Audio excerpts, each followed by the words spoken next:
दिया था, ठीक है। जब हम श्वसन किए, क्या किए भैया, श्वसन किए, तो श्वसन करने के बाद हमारा जो उसमें भैया ऑक्सीजन कितना था 21% वायुमंडल में, और कार्बन डाइऑक्साइड कितना होता है 0.03%, और आपका नाइट्रोजन कितना होता है 78%, 78%। कितना होता है 78%। अब इसमें जो आपका ऑक्सीजन है 21% है, इसमें से हम कितना प्रतिशत एब्जॉर्ब कर लेते हैं 4% हमारे अंदर एब्जॉर्ब हो जाता है, 17% क्या हो जाता है बाहर हो जाता है, ठीक है। तो भैया हमने बताया कि दैहिक महाशिरा द्वारा ब्लड कहाँ आया, दाया अलिंद में आया, ठीक है। फिर ये जो आपका बाइकप्सिड वाल्व दिख रहा है, इस पे क्या पड़ा, भार पड़ा, तो जिसकी वजह से लचीला होता है और ये खुला और ब्लड कहाँ आ गया, दाएं निलय में आ गया। फिर यहाँ से जब प्रेशर पड़ता है तो ये आपका जो बाइकप्सिड वाल्व होता है क्या होता है, बंद हो जाता है, ठीक है।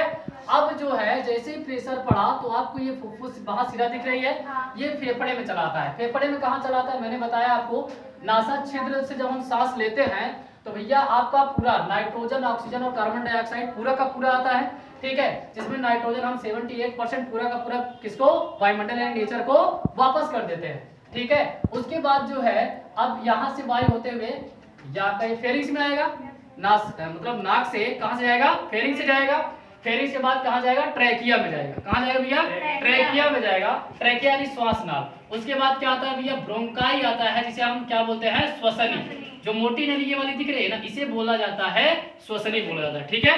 अब ये जो पतली पतली नसें, इसे क्या बोलेंगे, श्वसनिका। क्या बोलेंगे, श्वसनिकाएं बोलेंगे।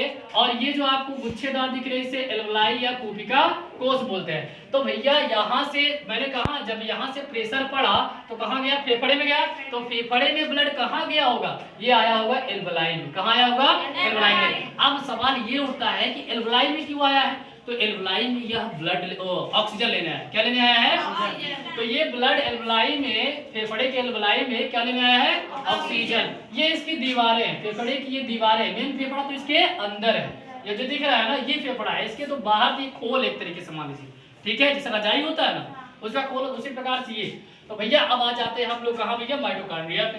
तो जैसे ही ऑक्सीजन ब्लड क्या किया, जैसे यहाँ से ऑक्सीजन लिया, ऑक्सीजन लेने के बाद फिर से कहाँ आ जाएगा, फिर से हार्ट में आ जाएगा। कहाँ से आ जाएगा भैया, फिर से हार्ट में आ जाएगा। और ये आपको फुफ्फुस शिराएं, ये दोनों क्या है, फुफ्फुस। अगर हम हार्ट को उठा लें, हार्ट को मान लीजिए उठा लें, तो ये पीछे से फुफ्फुस शिराएं आई कहाँ है, बाएं अलिंद में। कहाँ आई है, बाएं अलिंद में आई है। और बाएं अलिंद में जब आई है तो यहाँ से ये क्या होगा, ये फिर जो प्रेशर यहाँ हुआ था, जो प्रक्रिया यहाँ हुई थी, वही प्रक्रिया यहाँ भी होगी। इस पे प्रेशर लगेगा ट्राइकॉप्सिड वाल्व पे, तो ये क्या होता है, खुल जाएगा और ब्लड कहाँ आ जाएगा, बाएं निलय में। और बाएं निलय से जब प्रेशर पड़ेगा तो ये बंद हो जाएगा, ट्राइकॉप्सिड वाल्व बंद हो जाएगा।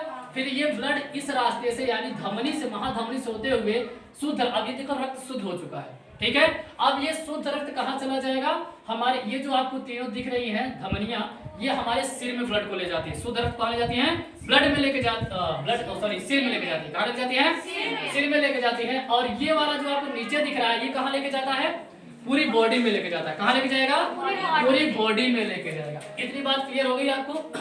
अच्छा, अब सवाल ये उठता है कि पूरी बॉडी में कहाँ लेके जाएगा, पूरी बॉडी में कहाँ लेके जाएगा, बोलबे, ये सोचा बोलबे ना करता है भैया, ये पूरी बॉडी में कोशिकाओं में लेके जाएगा। कहाँ लेके जाएगा, कोशिकाओं में। अरे यार, कोशिकाओं में कहाँ लेके जाएगा, माइटोकॉन्ड्रिया के पास। किसके पास लेके जाएगा, माइटोकॉन्ड्रिया के पास। अब बताओ, अगर माइटोकॉन्ड्रिया को 38 एटीपी मिला था, कार्बोहाइड्रेट भोजन से मिला था, तो इसको जरूरत किस चीज की थी, ऑक्सीजन की। तो ऑक्सीजन कहाँ से आया, हार्ट से। हार्ट से फिर फेफड़े में, हमने फेफड़े श्वसन किया, देखो हार्ट से ब्लड फेफड़े में गया, फेफड़े से फिर ब्लड कहाँ आया, हार्ट में आया, हार्ट से फिर कहाँ गया, पूरी बॉडी की कोशिकाओं में गया, कोशिकाओं में कहाँ गया होगा, माइटोकॉन्ड्रिया। ये बचवा जैसे यहाँ पे ऑक्सीजन इसको मिला, ये किसका निर्माण कर देता है, ग्लूकोज का निर्माण कर देता है। किसका निर्माण कर देता है, अब ये जो ग्लूकोज है, जैसे गाड़ी का पेट्रोल ईंधन, तो वैसे हमारा ईंधन ग्लूकोज। अब हम इस ग्लूकोज का उपयोग खाने पीने, चलने उठने बैठने में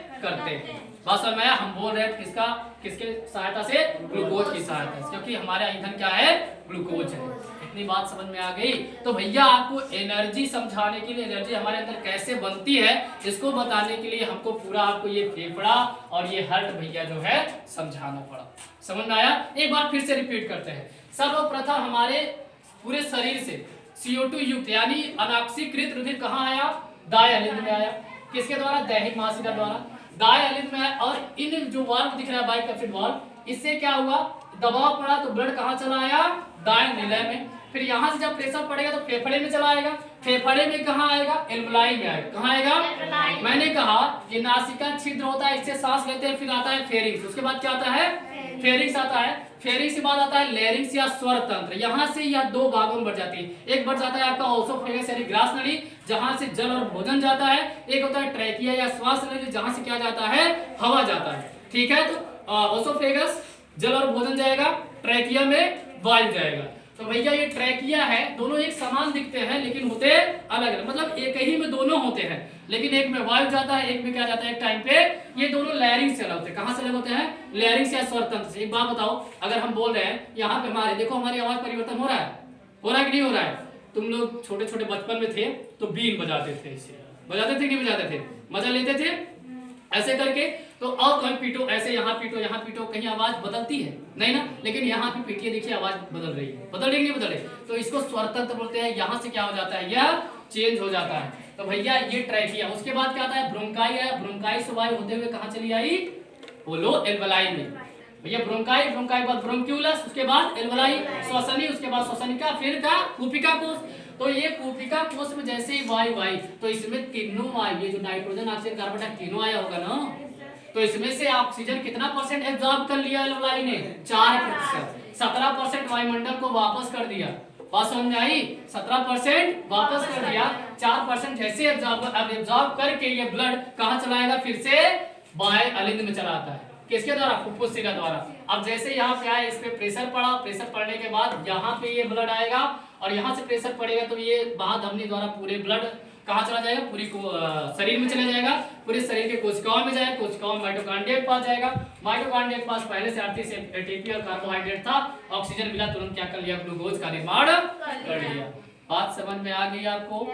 ठीक है, तो ये आपके अंदर एनर्जी का, अच्छा एक कोशिका में जैसे एनर्जी का निर्माण हुआ, उसे हमारे अंदर हजारों लाखों करोड़ों कोशिकाएं हैं, तो सभी कोशिकाओं में इसी प्रकार से एनर्जी का निर्माण होता है।